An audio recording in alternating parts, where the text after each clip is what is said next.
buntag mga kaigsunan diri sa atong programa nga Public Knowledge Morning Edition. Kini si Rex Fernandez ay inyong ubos nga alagad sa kanginan sa programa Public Knowledge Morning Edition. Ato itibaya ang mga naaron sa gawas, mga kaigsunan atong mga higala, may buntag atong mga kaigsuunan nga naaron sa ilang tagatag sa kapanimayo, mga estudyante sa eskwelahan, ay buntag sa Dakbayan Toledo, mayong buntag sa diay sa atong pinalanggang mayor nga mo si Mayor Joy Perales o pinatapikan sa kinabuhing konsehal Ami Boy ug mga konsehalis niya diha sa Toledo. Mayong buntag hinaot lang ko nga piskay ang iyang panglawas karong mga panahon na sa buntag. Atong isgutan part 2 karabahin atong kapitan sa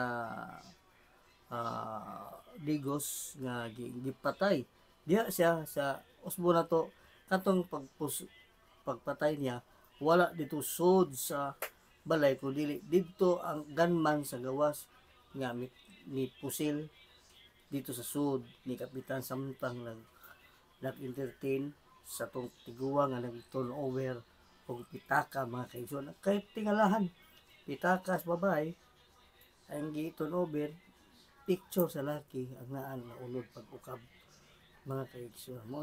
Mo na mga anggulo hangtod karon gihaya na dito sa ilang lugar ang patay si Kapitan Dudong Bukol mga kaigsuonan. Mao niya ang ipalit niya ni nanumpa ang iyang igsuon mga kaigsuon, mo'y nanumpa nga mo'y nipuli sa iyang igsuon nga namatay mga kaigsuonan.